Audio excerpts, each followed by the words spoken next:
1. 심규성 아스라이. 바라본다. 그리고 그 바라봄을 향하여 셔터를 끊는다. 나였다면 어땠을까? 나였어도 셔터를 끊었을까? 사진 속 인물은 어디를 바라보는 것일까? 그의 표정과 생각은, 눈빛 너머로 기다리는 풍광은, 목적이 궁금해지는 사진이 있다. 설명을 듣고 싶어지는 사진이 있다는 말이다. 일본인가? 일본이라면 어디인가? 코로나 때인가? 기다리는 것인지 달리는 중인지. 추억을 담은 뒷모습은 뒷이야기, 즉 드러나지 않은 배경을 궁금케 한다. 인물이 서 있는 자리와 그가 바라보는 사물 간의 관계에도 한마디로 표현할 수 없는 응어리가 아스라이 피어오른다. 사진은 분명하게 본다를 외치고 있다. 가만히 응시하는 뒷모습에서, 그리고 그 목가적인 모습을 담아내려는 작가의 마음이 사진전의 시작을 알린다. 종은 울렸다. 보는 것과 보이는 것의 차이는 무엇인가? 이 하동수 무슨 법처럼 서 있다. 누구를 위한 소리일까? 밤의 연주가 눈을 잡아끌어 발 멈추게 한다. 무슨 법처럼 바깥의 존재를 안으로 끌어들이는 것이다. 사람들은 자신의 위치를 정하고 너울이 된다. 어려서부터 겉돌았다. 어떤 놀이를 하든 바깥에 있었다. 나는 놀고 싶고 행복을 원한다. 만일 놀기 싫고 행복하기 싫은 사람이 있다면 그가 과연 사람이 맞는지 의문이 들어 해부하련다. 나는 내가 누구인지, 어디 서 있는지 설명할 수 있다. 어떤 경로를 통하여 지금의 내가 완성되었는지, 술 마시지 않아도 신명나게 떠들 수가 있다. 그렇다면 너는 내가 누구인지, 어디 서 있는지 내게 설명할 수 있나? 3. 나경선 일체유심조. 쓸쓸하단 표현으로 표현할 수 없는 죽음의 색이다. 생과 사는 함께함으로 동전의 양면처럼 삶의 색이기도 하다. 마음이라는 단어는 모든 걸 직조해낸다. 사진은 늘 물결처럼, 거울처럼 마음을 비친다. 찍힌 사람이든 찍은 사람이든 거기 마음이 있다는 것이 중요하다. 자세히 들여다보아야만 알 수 있는 것이 있다. 세세히 들여다보아야만 느낄 수 있는 것이 있다. 질문을 던지고 궁금해 미칠 것 같을 때, 답을 알고 싶어 밤을 꼬박 새우며 날이 밝은 걸 느낄 때, 아, 거기 외마디 비명이 있다. 켜켜이 쌓인 경전, 차 한 잔 내지는 고함 하나, 눈을 번쩍 뜨는 선이 난해한 뇌를 가리킨다. 아, 사 김준규 나는 사진이다. 후회 속에서만 그리워할 수 있다. 끝없이 미화되는 과거. 문득 거울을 보았을 때 다른 누군가가 아니라 현재의 내가 몹시 어색하게 느껴지는 것, 그려본 것만을 사진으로 남길 수 있다. 선택하지 않았던 저편의 삶을 꿈에서나마 맛볼 수 있다. 감성에는 날개가 있어 가볍게 날아든다. 추억으로 떠나는 여행에서 배를 누르는 순간 셔터를 끊는다. 사위가 희뿌염하다. 바람을 타고 희끄무레한 성질이 빛을 받는다. 톡 건드리면 터질 것 같은 충만함의 어지럼을 느낄 때 사진은 나를 발가벗겨 애무한다. 저쪽의 세상에서 이쪽의 세상으로. 나는 사진이다. 오김준규 빛이 윤슬로 깔린 빗길을 달리며 아무 일도 하지 않을 수 있다면, 아무리 성취감을 느끼고 즐거움을 느낀다고 하더라도 인간은 기계가 아니므로 쉬고 멈추고 위로받고 싶을 때가 있다. 빛이 윤슬로 깔린 빗길을 달리며 하루와 또 하루를 생각한다. 밤이라 더 그런 건지도 모르겠다. 낮에는 정신을 차릴 수 없을 정도로 바쁘니까. 어린 시절의 꿈과 현재의 삶이 얼마만큼 벌어져 있는지 가늠해보는 때가 있다. 아이들을 바라보는 나의 눈빛이 마냥 밝지만은 않을 때, 새해라고 하는 순간이 더는 설레지만은 않을 때, 세상은 벗어나고 싶은 알이다. 멍하니 응시한다. 그래서 인간은 잠을 자는구나. 아무 일도 하지 않는 죽음의 순간을 연습하기 위해서. 유김준철 귀기. 말이 필요 없는 사진이 있다. 보여주고 대답을 기다리는 사진이 있다. 힘이 붙지 않는 느낌에는 하물거리는 인상만이 남는다. 작가 노트로서 친구가 되어 꽉 붙잡아야 하는 사진이다. 사진이 발표되면 도망칠 곳이 없어 난감하다. 시선이 빠지거나 아쉬움이 보여도 프린트는 완성이다. 문득 딸에 관한 의문을 품는다. 적확한 위치에서 조명을, 중력을 마치 거기에 있어야만 하는 인위적 존재인 양. 보여줌으로써 되레 감추어진 것 같은 사진을 보고 얼른 감상을 말한다면 그 사진은 의미를 갖지 않는다. 귀신이 튀어나와 뒤에서 어깨를 잡을 것 같은 음산함이 도처를 지배한다. 귀신이 살 것 같은 집에서 위를 올려다보며 찍은 것 같은 이 사진에 손바닥을 대고 귀기를 느낀다. 칠최지민 용암. 좋고 나쁘고의 의문을 제기한다. 아마추어들은 싫어할 거예요. 작가의 작품입니다. 나는 이 사진을 보고 말했다. 그리곤 조소를 날린다. 또 다른 의미의 완벽을 추구하는 배낭 부대에 그들이 신봉하는 협회라는 것에 관하여 밖에 있으면 볼 수 있는 것이 있다. 정치와 종교는 삶에서 때려야 뗄 수 없는 거머리와 같다. 타인 역시 마찬가지다. 웃고 떠들고 마시고 온갖 더러운 짓을 함께 한다는 것은 공범의식을 공유하기 위해서다. 나는 뒷골목에 익숙하다. 한국에서 나고 자라 평평한 산들만 보면서 산 사람들은 도무지 이 사진을 이해할 수 없다. 마치 평범한 가정에서 평범하게 살아 성인이 된 사람이 수학이 넘어 외침에 공감할 수 없어 피해자를 탓하듯 의미 없는 위로와 어디서 들은 적 있는 조언을 읊는다. 속세라는 것이 그렇다. 낯익은 타인들의 도시. 한 귀로 듣고 다른 한 귀로 흘려듣는 열심히 목청껏 떠들어도 무의미하다는 결론이 나올 뿐인 이 시대의 소통. 용암 같은 분노가 가까스로 참아내고 있다. 팔손동은 이브의 향연. 소용돌이에서 얼핏 사람과 간판과 빛들의 향연을 본다. 왜 찍었니? 어떻게 찍었니? 물으면 자연스럽게 작가 인터뷰가 시작된다. 사진전이란 끝없이 돌아가는 원형의 흐름. 사진과 작가 노트는 친구다. 사진과 사진 사이. 여백은 휴식이며 생각을 정리할 시간이다. 어떠한 의도건. 원형의 소용돌이는 커튼콜이다. 손동훈이라는 이름과 사진을 번갈아 보게 된다. 이 사진의 순서가 8번인 이유가 있다. 변곡점이고 변주이며 문장으론 시간과 공간을 초월하기 위한 장치다. 해시태그 8. 시나리오의 신이라면 8번째 신인 것이다. 주목할 것은 12월 24일이라는 촬영 날짜였다. 무수한 연인이 팔짱을 끼고 돌아다닐 때 작가는 왜 사진을 이렇게 찍어야만 했을까? 12월 24일을 소용돌이로 만든 까닭은 무엇일까? 구나경선 이 시대의 존재. 창밖을 바라보는 듯 햇빛을 받는 피사체의 시선을 보낸다. 작가는 그림자 속에 숨어 있다. 평범과 일상과 화목한 날이 기괴하게 느껴지는 보통 사람과는 다른 작가의 인식이 창밖을 바라보는 사진을 만들어낸다. 사진을 찍는 것은 본능적이며 동물적이다. 약속되지 않고 합의되지 않은 길거리 사진일 경우 더욱 그렇다. 왜 찍었는가? 우리는 갖지 못한 것을 가지려 하고 누리지 못한 것을 누리려 한다. 본능이다. 앞서 말했듯 동물적이기도 하다. 예술가란 예술을 하지 않으면 살아갈 수 없는 존재.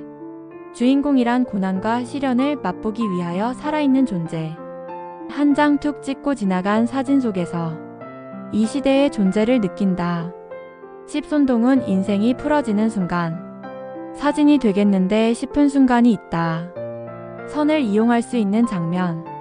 어디는 막고 어디는 뚫고 어디는 시선이 빠져서 없애야 하고 어디는 시원한 바람이 불어넣어야 하는 그런 순간이다. 우리는 사이를 찍는다. 표정과 표정 사이, 행동과 행동 사이, 긴장이 풀어지는 순간, 사물을 찍는다고 하더라도 꼭 있어야만 하는 자리가 있다. 손동훈 작가의 사진은 보여주지 않음으로써 보여준다. 장면 밖의 장면을 보여주는 것이다. 우리가 상상하게 하는 것. 예술이 갖는 매력 중 하나다. 계단을 다 오르면 어떤 경치가 펼쳐질까? 사람들의 표정은 어떤 식으로 바뀔까? 결과를 보여주진 않는다. 과정을 보여줄 뿐이다. 선이 많다. 가두고 뚫고 있는다. 겪지 않은 걸 막연히 두려워하는 인생과 같다. 10일 임준철 출가 외인. 보자마자 아하며 고개 끄덕이는 사진이 있다. 연출된 듯 사람들은 자리를 지키고 자세를 취한다. 사진의 양쪽 끝 사람들은 적정한 거리를 유지하며 아직 밖으로 나가서는 안 된다. 어느 한 사람 없어지면 사진이 되지 않는다. 장면을 보고 찍으면 사진이 나오지 않는다. 장면 이유가 찍히는 것이 사진이기 때문이다. 본인이 원하는 장면이 정확히 머릿속에 있을 때, 그리고 그 장면이 이뤄지기 직전에 찍어야만 한다. 사진은 촬영이 반, 보정이 반이다. 예전에는 촬영이 반, 암실이 반이었다. 요즘은 디지털이기 때문에 암실을 대신해 프로그램으로 보정한다. 이 사진은 작가의 의도대로 촬영했고 보정되었다. 이미 작가의 손을 떠난 출가 외인이다. 그저 작가를 잊고 자기의 삶을 잘 살길 바랄 뿐이다. 12 하동수. 나에게 사진은 부담스러웠다. 한 번뿐인 기회가 날갯짓 소리와 함께 사람들 함성 속에서 느껴졌다. 미래 예지랄까? 사진을 하다 보면 잠시 뒤 상황을 예측할 수 있다. 화장실에 간 일행에게는 사진작가 하동수라고 떠벌려 버렸다. 그가 돌아오기 전에 무언가 말로 표현할 수 없는 무엇인가를 만들어내지 않으면 속된 말로 쪽팔릴 것 같았다. 입이 방정이다. 사진가의 예감은 설명할 수 없다. 새떼가 나무와 대웅전 사이를 가로지를 것이라는 예지는 마치 이미 사진을 찍은 것처럼 생생하게 보였다. 나는 그저 보였던 장면이 실제로 벌어졌을 때 내 눈으로 직접 보았고 셔터를 눌렀을 뿐이다. 일행이 돌아왔다. 평생에 걸쳐 불교와 연을 맺고 사진을 찍을 것이다. 나에게 사진은 간화선 수행이다.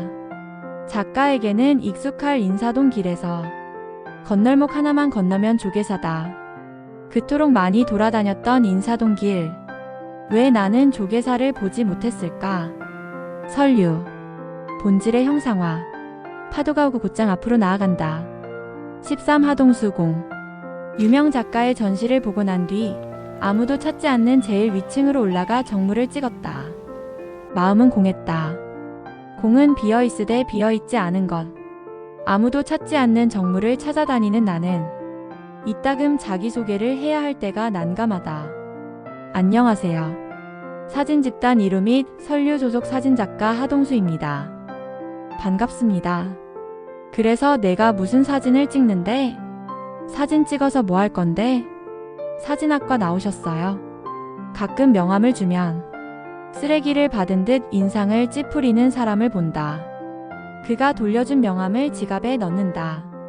하동수는 사진을 대충 찍고 글을 써서 포장하더라는 말을 전해 들은 적이 있다. 말이라고 하는 건 결국 공기 중을 떠돌다 귀에 들어온다.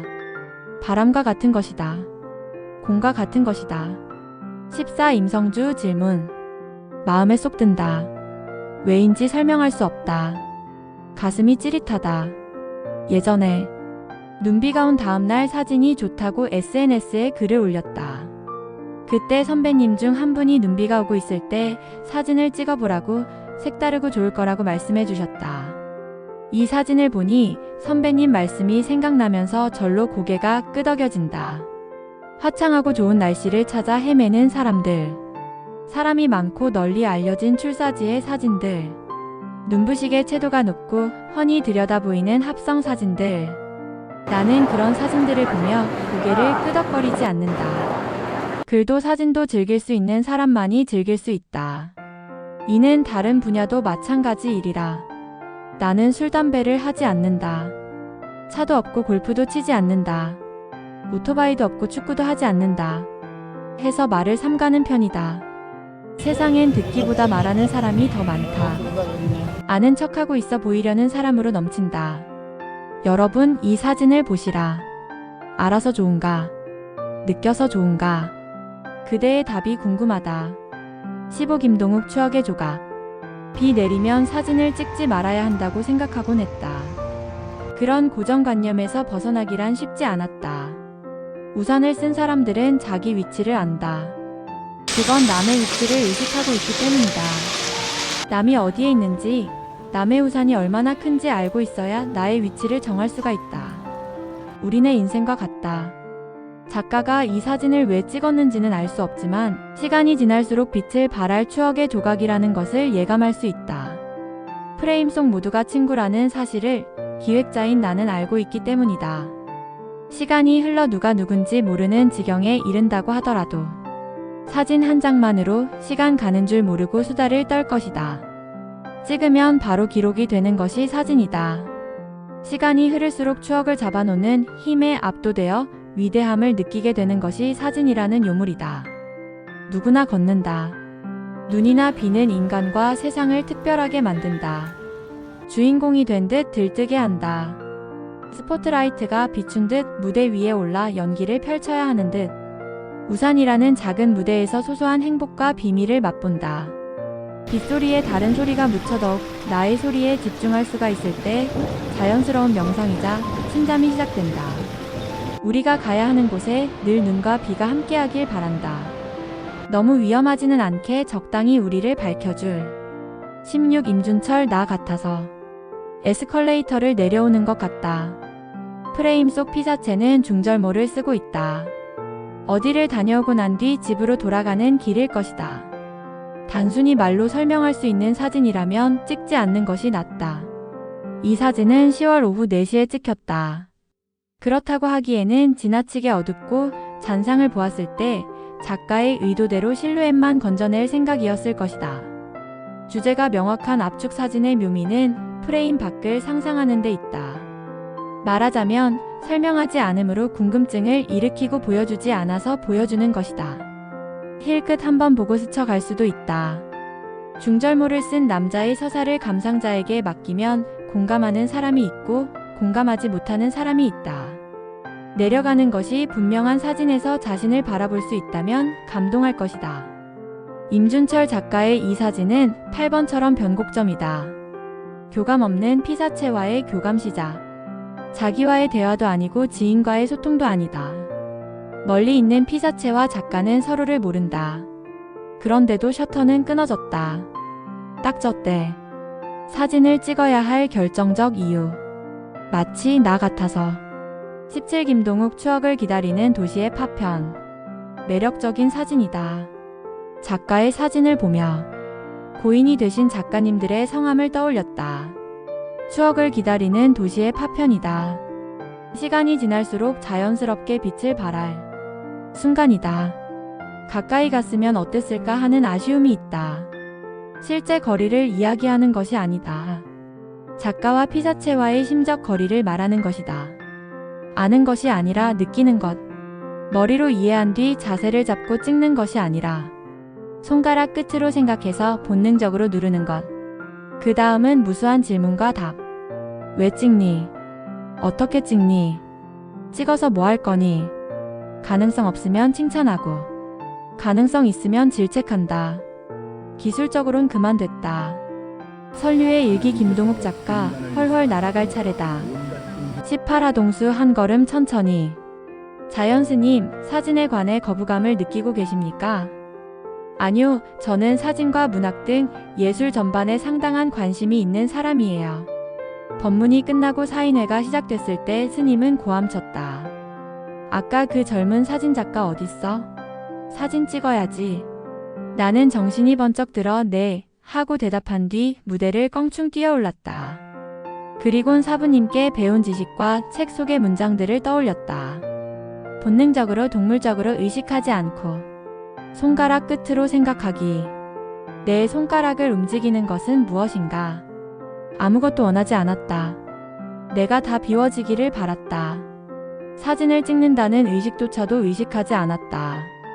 긴장이 풀어지는 인간의 표정과 표정 사이, 행동과 행동 사이. 나는 사이를 찍었다. 땀이 비오듯 쏟아지고 현기증이 일 때 어느 할머니께서 말씀하셨다. 총각 당 떨어져 사탕 먹고 천천히 해. 천천히. 할머니가 주신 모든 사탕을 입에 넣고 다시 한번 껑충 무대 위로 뛰어올랐다. 19화 동수 12월 13일 12월 13일 생일이었다. 주로 정물을 찍는 나루선 행사가 어색하고 부담스러웠다. 자연 스님께서 주신 기회를 망칠 수는 없었다. 기왕 이렇게 된 거 목숨 바쳐 일해야지. 이 사진은 사인회의 마지막이다. 사인 받고 떠나는 사람과 사인을 받으러 오는 사람. 불광미디어 대표님과 직원들. 그들을 선으로 묶어 덩어리로 만들었다. 때때로 사람은 프레임 속에서 선이 된다. 나는 이 순간이 오기를 기다리며 내가 서 있어야 할 적절한 위치에서 기다렸다. 그리곤 예상대로 선이 만들어지자 셔터를 끊었다. 예술가는 늘 불안과 우울을 안고 있다. 언제부터였는지 몰라도 신체 일부처럼 붙어서 때려야 뗄 수 없고 함께 살아간다. 내가 좋아하는 작가들은 신체가 불편하다는 공통점이 있다. 나 역시 마찬가지다. 군대에 가지 않을 수 있었지만 애써 거짓말하며 현역으로 갔다 왔다. 덕분에 나는 허벅지 근육을 단련하지 않으면 제대로 걸을 수 없어 자주 주저앉는다. 눈은 서서히 멀고 있다. 태어나면서부터 내장은 엉망이다. 어떤 음식을 먹어도 배탈이 난다. 중학생 때 안과 의사가 말했다. 동수야, 넌 어차피 나이가 들수록 눈이 보이지 않을 거야. 될 수 있으면 눈이 중요하지 않은 직업을 찾아라. 20 최지민 자화상. 하나하나 뜯어보고 싶은 사진이 있다. 크게 뽑아서 걸고 싶은 사진이 있다. 몇 미터까지 올라간 거야 대체? 까딱하면 죽을 수도 있는 산을 왜 오르는데? 할 말이 많은 산은 속세를 벗어나 하늘과 가까이 있다. 이것저것 따지고 들 필요도 없고 그저 느낄 뿐이다. 오르기 힘든 산의 이름엔 악이 붙는다. 최지민 작가는 오르기 힘든 사람이다. 일본에서 고독하게 살아간다. 고독하지 않다고 사양해도 고독해 보인다. 작가는 왜 산악 사진가가 되었을까? 여러분들은 어떻게 생각하는가? 작가는 무엇을 보는 것일까? 사진전의 흐름 속에 이 사진이 마지막을 장식한 까닭은 무엇일까? 가지 말라고 뜯어 말려도 갈 것이다. 찍지 말라고 사정해도 찍을 것이다. 산이 자기를 찍겠다는데 누가 말릴 쏘냐? 최지민이 찍은 산은 모조리 자화상이다. 최지민이 산이기 때문이다.